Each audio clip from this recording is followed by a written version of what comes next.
Silly, Sexy, and Sadistic History. I'm Rose, and we're about to get weird with history. My goal here, well, is to finally use my master's degree in history, and basically to produce an academically researched piece of history for a public audience. Think of me as a history lecturer that doesn't have to filter their language and content to appease university bullshit. History after dark, if you will. Today we're going to be going over Khutulun, who was a Mongolian warrior princess and just one of my favorite people ever, and I'm a little bit in love with her. I chose her for my first episode because I kind of wanted to set a tone of positivity, because I'm sure in the future we'll, go over that sadistic part of things, and there are some horribly sadistic things that humans have done to each other in the past. So it'll get dark in the future, but for the first episode, I wanted just a nice, fun topic, and Khutulun's going to be perfect for that. And I also wanted to do a little bit of Eastern history because it's sorely lacking in the Western curriculum, and I feel like it should be more represented. Alright, so I'm going to start out giving a little bit of historical context for the world that Khutulun was living in. So she was the great-great-granddaughter of Genghis Khan. We all know him as, the brutal conqueror who created the largest overland empire, Pacific Ocean, Indian Ocean, Mediterranean Sea, Russia. Largest empire overland that the world has ever seen. And so this is happening in the later half of the 13th century, right as that empire that Genghis Khan, his sons and grandsons built, had reached its peak and began its decline. The Mongol Empire was declining because the descendants of Genghis Khan did not necessarily all agree on who should be ruling. So technically who was in charge of everything was Kublai Khan, and he was living in Beijing and had crowned himself Emperor of China as well as Great Khan of the Mongol Empire. And many of his family members were not about this. They thought the title of Emperor of China had changed Kublai Khan, made him more Chinese, less Mongol, and he'd given up his Mongol ways. He wasn't properly, in their view, sharing the spoils of his conquests, as what you're supposed to do in Mongol culture. And so his family members, the other descendants of Genghis Khan, started revolting against him. And most of this revolting was going on in the Central Asian steppe. So if you think about the Mongol Empire as spanning all the way from the Pacific Ocean and China to the Mediterranean Sea and Europe, the Central Asian steppe is kind of right in the middle of things. And before the Mongol Empire, Europe and Asia weren't very well connected by land, so there was sea routes for trade, but land trade wasn't very common because all that middle area in between, that Central Asian steppe, was controlled by many different peoples. And so it was hard to get, safe passage through that area as a merchant. But when the Mongols were controlling all of that land, they were like, yeah, you sell me stuff, I'll buy your stuff, you buy my stuff, let's just boom these economies. And so you had that Great Silk Road that was connecting, the Eastern world and the Western world for the first time really effectively. But since all this conflict was going on in that Central Asian steppe, it was causing a huge problem for the Mongol Empire because they weren't getting that trade that they were accustomed to and that was supporting the empire. So it was a huge hotbed of war and battle, and that is exactly where Khutulun lived. So one of Kublai Khan's greatest detractors, Kadu, was Khutulun's father. And she played a major role in the military campaigns against Kublai Khan. Another really important part of contextualizing Khutulun is understanding how Mongol women fit within their society. Mongol women and women in nomad cultures in general usually had higher social standings compared to women in more sedentary societies, because part of being a nomad was you're always on the move, you didn't hold large pieces of wealth. Your wealth is what you could carry with you. And that kind of lifestyle fostered the importance of everyone really actively participating in a society.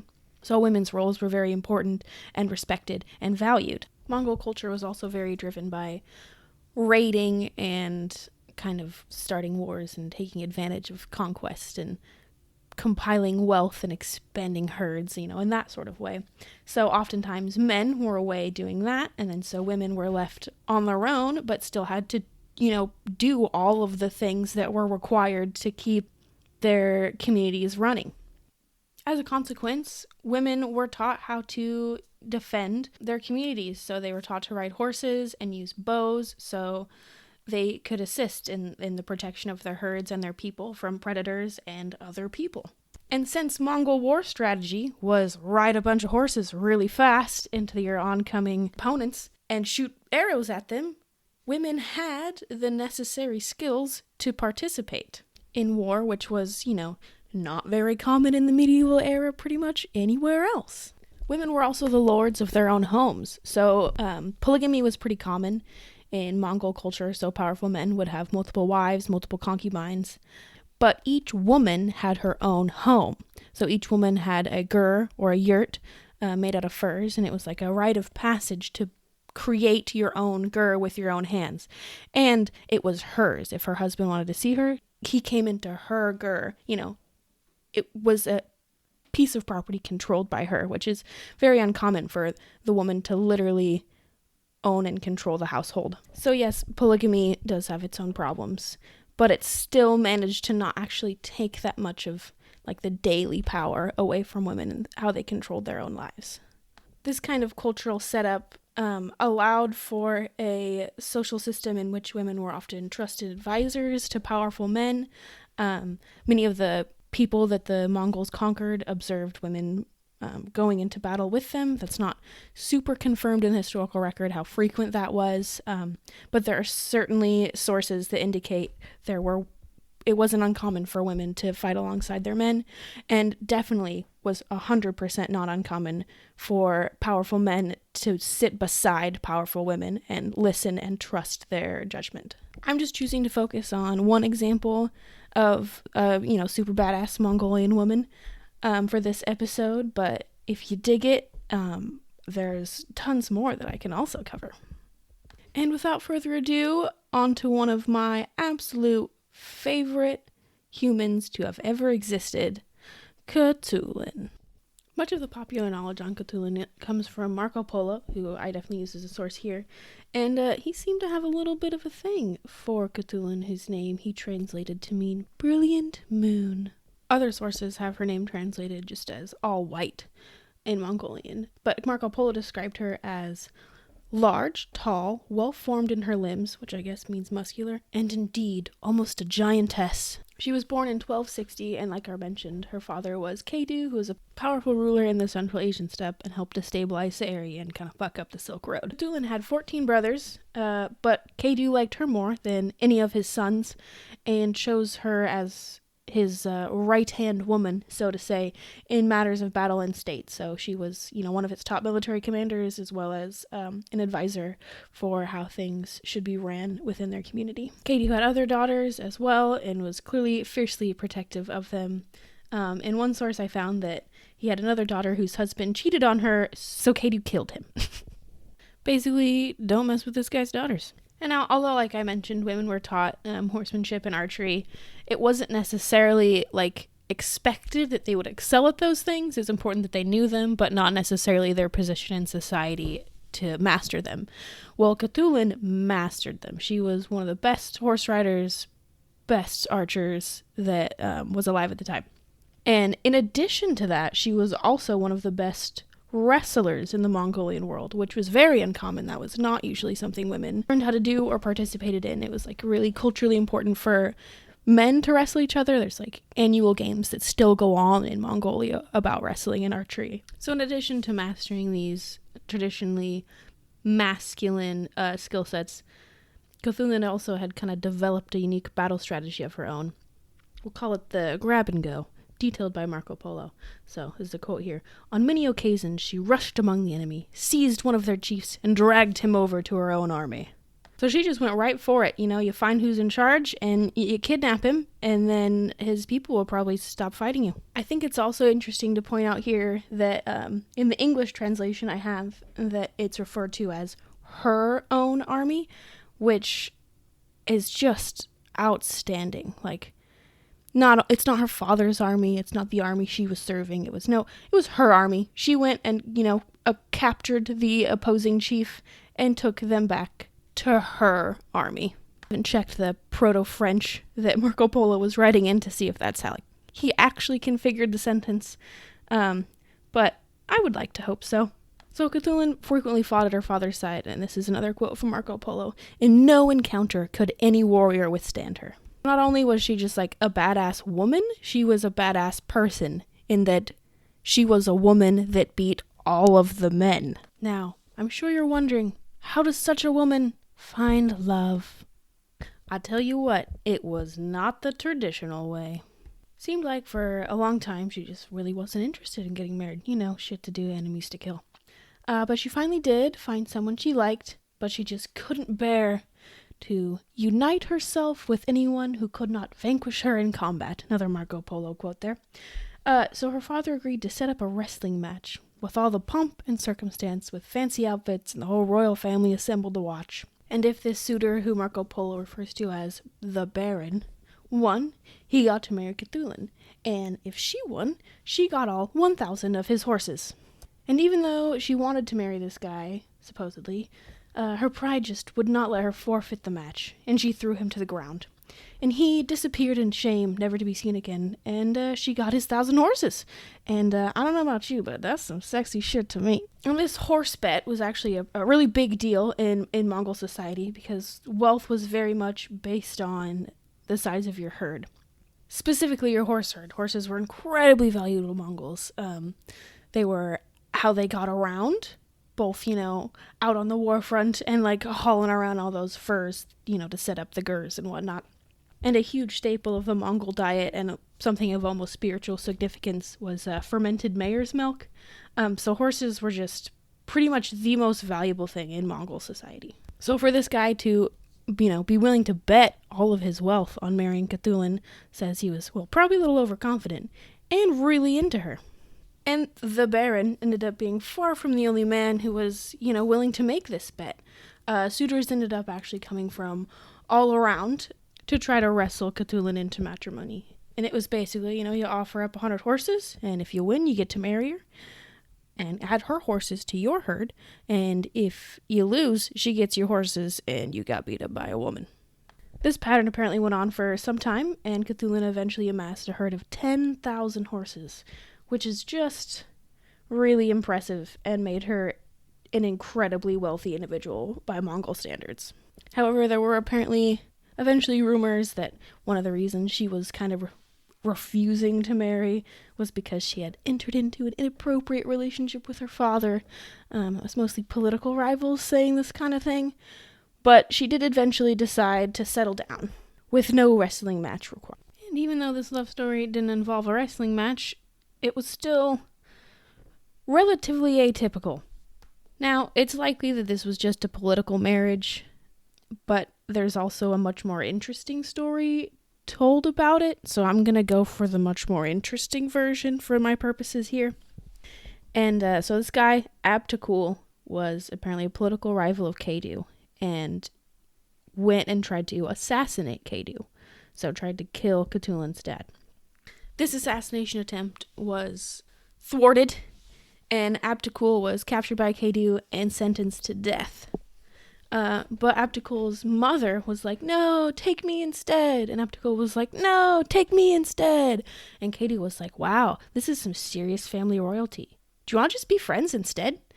And so they were friends instead. And Abtakul started, riding into battle with Kadu and being one of his top military advisors. And then at one point, Abtakul was injured, and so he was sent back to the military camp, where he met Khutulun, and she nursed him back to health. And the rest, as they say, was history. Marriage didn't really slow her down, though. She kept riding into battle and helping her father govern their lands. And once her father died, Khutulun was, apparently very heartbroken, guarded his grave for a really long time. And some sources say it was Kadu's wish that Khutulun actually take over for him as ruler of their people. But she did not want that role, apparently preferring the freedom that military conquests allowed over ruling at home, and decided to support her brother as the new ruler of their people instead. And that is apparently how things went for the remainder of Khutulun's life. She died in 1306 at the age of 46, and pretty much all the sources agree that it was a violent death. Some say she died in battle, others say it was assassination. But she does seem like the kind of woman that would have wanted to die by the sword.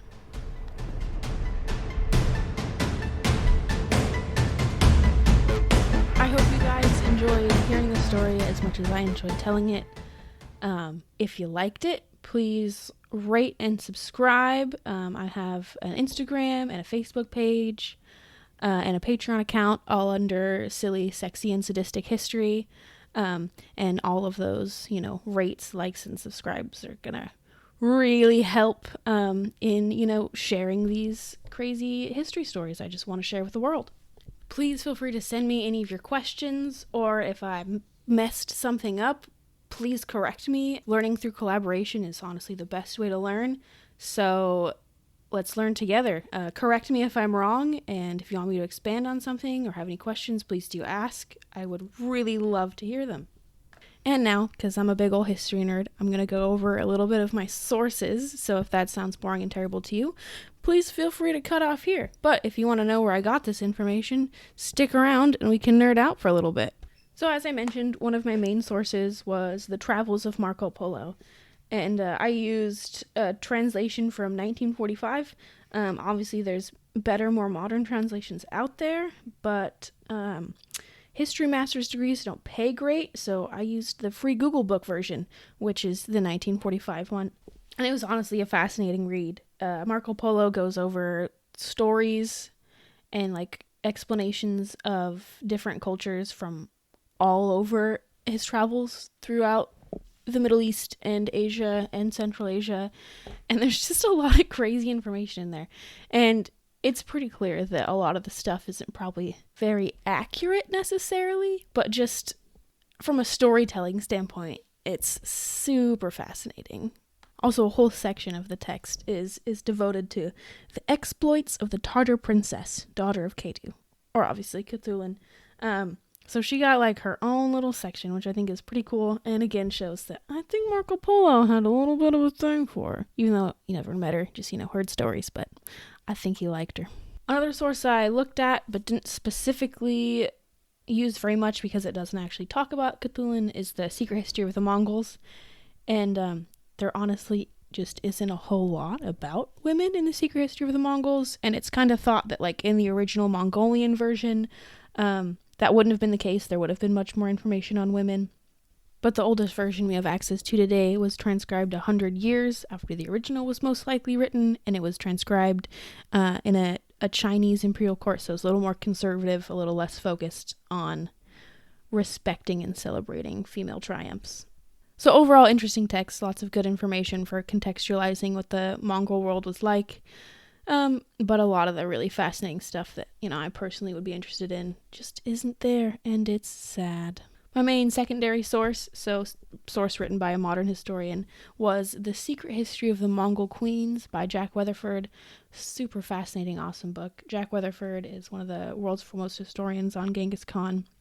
And basically, he wrote The Secret History of the Mongol Queens because in his researching of Genghis Khan, he was like, wow, there was a lot of super amazing women that surrounded this guy and his descendants. And it was those women that had played a major role in forming and governing and controlling the Mongol Empire. So he gave them a book as well, which is being an afterthought is kind of lame, but we got it, so that's cool. And it's not necessarily the most academic in style. It's definitely written for more of a public audience, but that's fine because it's pretty well done, and the subject matter is amazing. And he actually is a very compelling and effective storyteller, and I totally recommend the book. I also read a couple other just academic articles to make sure I was getting my context and perception right for how I was portraying the world of the medieval Mongolians. Now, all that said, please do rate and review and follow my social media accounts and ask me questions and correct my mistakes. And I've just basically spent all of my life in school, so I need a grade. Grade me. Tell me how I did. I need it. I crave it. It's a problem. I'm Rose. Thank you for listening to me rant about history, and stay silly, sexy, and sadistic, but only with consent.